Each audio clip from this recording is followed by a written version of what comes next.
কবর খুব একাকিত্বের জীবন। আসলে মৌতের যে যন্ত্রণার কথা আমরা বলি না, এটা সবচেয়ে বড় বিষয়টা কি জানেন?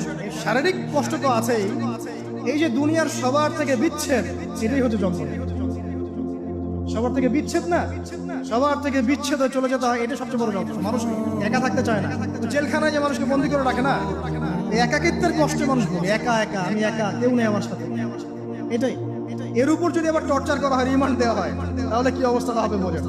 এই হলো কবর, এই হলো কবর। একটা ঘটনা বলে শেষ করে দেই, যে একজন ব্যক্তি মারা গেছেন, আর মুসা আলাইহিস সালামের সময়, মুসা আলাইহিস সালামের সময় বানু ইসরাইলের কোন এক নবী, আমি ঠিক নাম বলতে পারবো না যে কোন নবী, কারণ নামটা হাদিসে আসে নাই, কোন একজন নবী আল্লাহর কাছে দোয়া করছেন, আল্লাহ মৃত মানুষের সাথে আমার একটু কথোপকথন করায় দাও। আমি জাস্ট একটু কথাবার্তা বলতে চাই যে মৃত মানুষটা কেমন আছে বা তাদের অবস্থাটা কি আমি জানতে চাই। তো আল্লাহ পাক সেই ব্যবস্থা করে দিলেন। তিনি একটা কবরের কাছে গিয়ে দাঁড়ালেন, একজন মৃত মানুষ উঠে আসলেন। এটা সায়েন্স বিশ্বাস নাও করতে পারে, আমাদের কোনো মাথা ব্যথা নেই, ঠিক আছে। তো এবার তিনি তাকে জিজ্ঞাসা করছেন যে তুমি কেমন আছো, তুমি কেমন আছো, মুর্দাকে জিজ্ঞাসা করছেন। তিনি বলছেন আজকে থেকে প্রায় 500 বছর আগে আমার মৃত্যু হয়েছে। এই ব্যক্তি বলছে আজকে থেকে প্রায় 500 বছর আগে আমার মৃত্যু হয়েছে, এখন পর্যন্ত আমার গা থেকে, আমার আত্মা থেকে মৌতের যন্ত্রণা দূর হয় নাই। লা ইলাহা ইল্লাল্লাহ। তো এই হচ্ছে অবস্থা। আমরা ব্যক্তিগত চিন্তাটা আগে করি, নিজের ফিকির, নিজের কবরের ফিকির, নিজের এলেম, নিজের আমল, নিজের পরিবার, নিজের রিজিক। যাদের জন্য হারামে যাচ্ছেন, কেউ সাথে যাবে, কেউ সাথে যাবে না, আপনার গার্লফ্রেন্ড না, আপনার বউ বাচ্চা, কিচ্ছু। এগুলো তো শুধু মায়ার বাঁধন, মায়ার বাঁধন না, মায়ার বাঁধন। যদি এগুলো নিয়ামত হয় আলহামদুলিল্লাহ, যদি এগুলো দুনিয়াতে আপনার ফিতনা সৃষ্টি করে, আপনি আসহাবুল কাহফ হয়ে যান। কথা বুঝতে পারছেন না? এরপরে যদি সামর্থ্য হয়, আল্লাহ পাক আপনাকে জ্ঞান দেন, আপনাকে পলিটিক্যাল পদ দেন, ইকোনমিক সেকশনে জ্ঞান দেন, ইত্যাদি ইত্যাদি, আপনাকে আল্লাহ যে সেকশনে রাখবেন সেখান থেকে দিনের খেদমত করতে পারবেন না ইনশাআল্লাহ। ডক্টর হয়েছেন, রোগীদের ফিস কমায় দেন, ট্রিটমেন্ট ইজি করে দেন। হ্যাঁ, ডক্টর হন, একজন ভালো ডক্টর হন, কসাই হন, ইঞ্জিনিয়ার হন, একজন সৎ ইঞ্জিনিয়ার হন, চোর হন। আপনি যেখানে থাকবেন সেখান থেকেই আপনি খেদমত করতে পারবেন। সবাইকে আলেম হতে হবে জরুরি না, সবাইকে দায়ী হতে হবে জরুরি না, এবং সবাই এটা হতেও পারবে না। এভাবে জাতি গঠন হয় না। আগে বলছি, বিভিন্ন সেকশনে মানুষ আমাদের লাগবে, এবং প্রত্যেকটা সেকশনেই তাওহীদপন্থী ইমানদার মানুষ লাগবে। ইবলিস যখন আদম আলাইহিস সালাম এবং হাওয়া আলাইহিস সালাম তাদেরকে যখন জান্নাত থেকে বের করিয়ে দেয়, প্রলোভন দিয়েছিল, মিথ্যা প্রলোভন, যে হাল আদুল্লুকুম, হে আদম এবং হাওয়া, আমি কি তোমাদেরকে জানিয়ে দিব, আলা শাজারাতিল খুলদি ওয়া মুলকিন লা ইয়াবলা, হে আদম এবং হাওয়া, আমি কি তোমাদেরকে জানিয়ে দিব এমন একটা গাছের ব্যাপারে, যেই গাছের ফল খেলে পরে তোমরা চিরস্থায়ী হয়ে যাবে এবং কোনোদিন মরবে না। এই যে চিরস্থায়িত্বের টোপ আর অমরত্বের টোপ, এই দুইটা টোপ দিয়ে আমাদের পিতামাতাকে ইবলিস জান্নাত থেকে বের করে। এখন পৃথিবীতে যত মানুষ পথভ্রষ্ট হচ্ছি আমরা, আমাদের এই দুইটা হাসলতের কারণে। আমরা অমরত্ব আশা করছি, আমাদের চলাফেরা দেখলে মনে হয় আমরা মরবো, পরকালীন কনসেপ্ট বাদ। একটা হচ্ছে চিরস্থায়িত্বের ক্ষমতা, যে ক্ষমতার দাম, এই দুটো আমাদেরকে কিন্তু পথভ্রষ্ট করছে। ঠিক একই অস্ত্র ছিল ইবলিসের। সূরা আরাফ পড়ে দেখেন, আমি কোনো কিছু বানিয়ে বলছিলাম।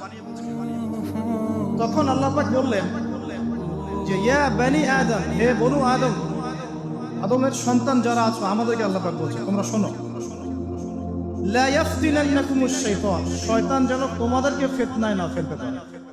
কামা আখরাজা আবাওয়াইকুম মিনাল জান্নাহ, ঠিক যেমন করে তোমাদের পিতামাতাকে শয়তান জান্নাত থেকে বের করে দিয়েছে।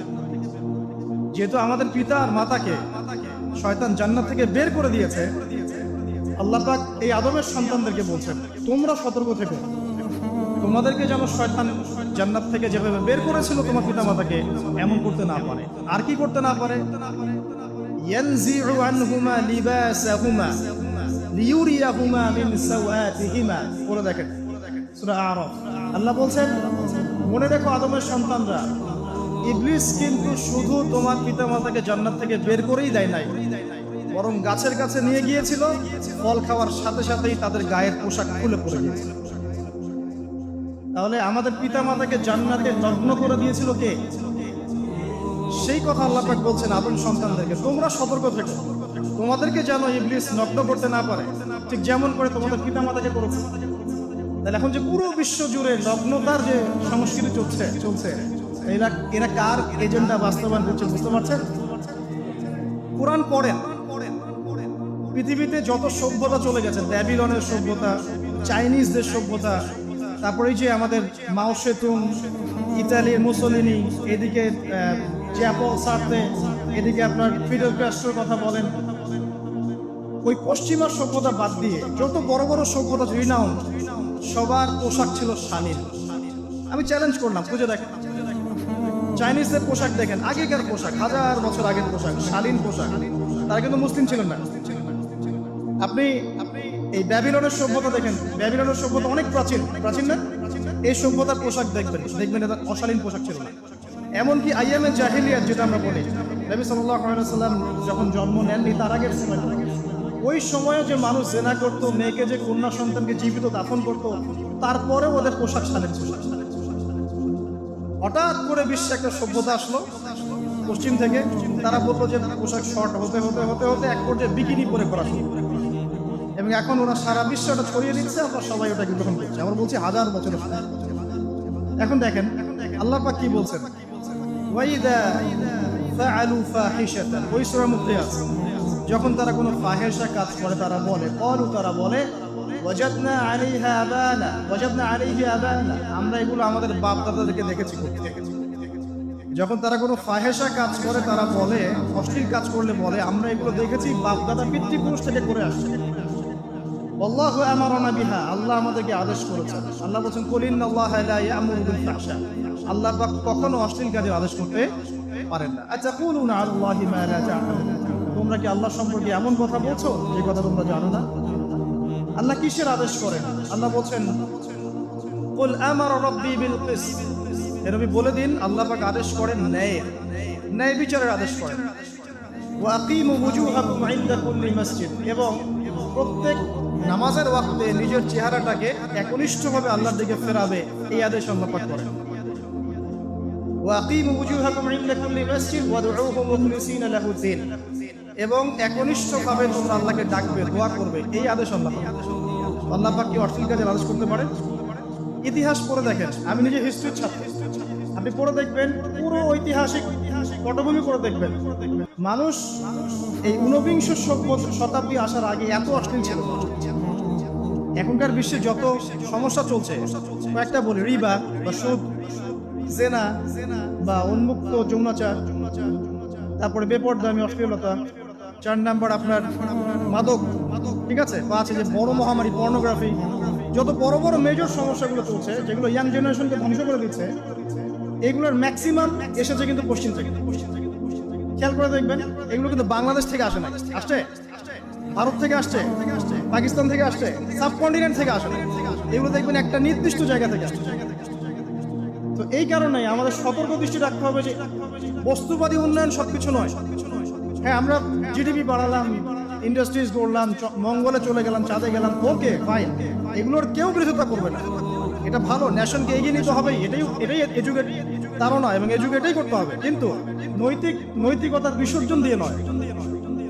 নৈতিকতার বিসর্জন দিয়ে ধর্ম থেকে দূরে চলে এসে নাস্তিকতায় বিশ্বাসী হয়ে আল্লাহকে বাদ দিয়ে, রাসূলকে বাদ দিয়ে এই বস্তুবাদী উন্নয়ন আমাদের পরকালকে বাঁচাতে পারবে না।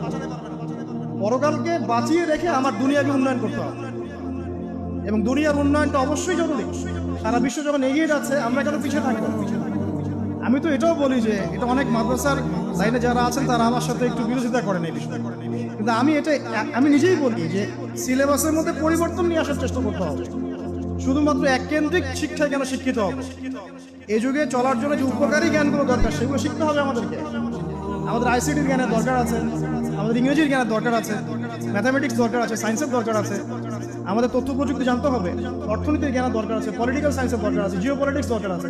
এগুলো বাদ দিয়ে শুধু যদি আমি মুখস্থ করে যাই, এই জ্ঞানটা আমার কি কাজে দিবে আমাকে?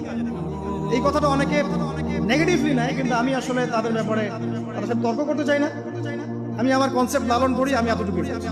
এবং যারা শিক্ষিত মহল আছেন বুদ্ধিজীবী মহল আছেন, যারা দেশ সম্পর্কে ভাবেন, যাদের নিয়ে ভাবেন, উম্মা নিয়ে ভাবেন, তারা কিন্তু আমার সাথে একমত হবে যে আমরা কিন্তু এই জায়গাটাতে পিছিয়ে পড়তেছি।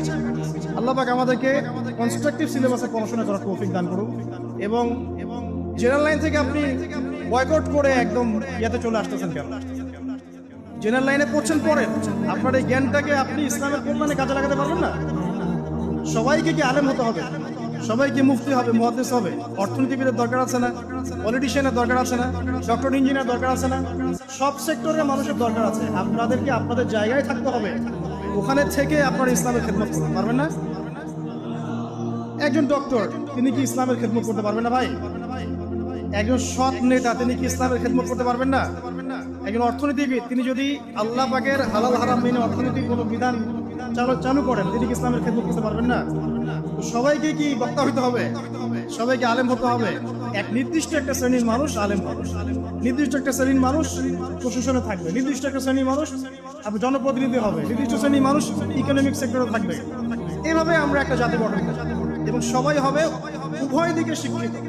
একজন আর্মি অফিসার, তার উচিত হবে ইমামতি করার যোগ্যতা অর্জন করা। একজন ডক্টর, তার উচিত হবে ইমামতি করার যোগ্যতা অর্জন করা। আবার একজন যিনি আলেম, তারও উচিত হবে এমন পড়াশোনা করা যে পড়াশোনা দিয়ে তিনি কোরআন সুন্নাহকে হাতে রেখে ওয়ার্ল্ড অ্যাফেয়ার্সকে ডিল করতে পারেন। তো এই বিষয়গুলো আমাদের একটা গ্যাপ চলে আসছে দীর্ঘদিন থেকে।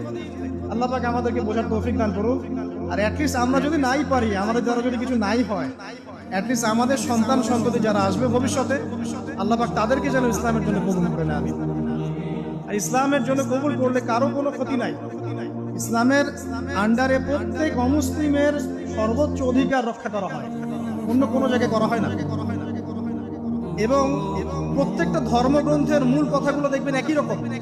এক আল্লাহর কথা বলছেন, একজন শেষ নবীর কথা বলছেন, সত্য কথা বলার কথা বলছেন, ন্যায়ের পথে চলার কথা বলছেন। প্রত্যেকটা ধর্মগ্রন্থ পড়ে দেখেন, এই যে ওল্ড টেস্টামেন্ট বলেন, নিউ টেস্টামেন্ট বলেন, বেদ বলেন, আপনি বাইবেল বলেন, পড়েন, একটু পড়েন, তুলনামূলক ধর্মতত্ত্বের বইগুলো পড়েন, দেখবেন অনেক মিল আছে। সবাই যদি যার যার ধর্ম পালন করেন, কোনো সমস্যা আছে? সবাই যদি যার যার ধর্মের নৈতিক বিষয়গুলো মেনে চলে, কোনো সমস্যা আছে? এই সহজ সরল কথাগুলো আমরা জনগণকে বোঝাতে ব্যর্থ হচ্ছি। এই সুযোগ নিয়ে এক শ্রেণীর মানুষ এক দলকে আরেক দলের বিরুদ্ধে লাগিয়ে দিচ্ছে, স্বার্থ খুঁজে, নিজের স্বার্থে, দুনিয়ার স্বার্থে, এবং ওই যে বললাম একটা সভ্যতার কথা, ওদের স্বার্থে শান্তিপূর্ণ একটা জনসমষ্টির মাঝে ফাসাদ লাগিয়ে দিচ্ছে উদ্দেশ্যপ্রণীতভাবে কিছু মানুষ। এদেরকে চিনতে শিখুন, এদেরকে বয়কট করতে শিখুন। আল্লাহ পাক তৌফিক, বোঝার তৌফিক দান করুন। আমি আর ওদিকে যাচ্ছি না। দেখুন, নবী মুসা আলাইহিস সালামের সময় হিস্ট্রি এভাবে রিপিট হয়েছে।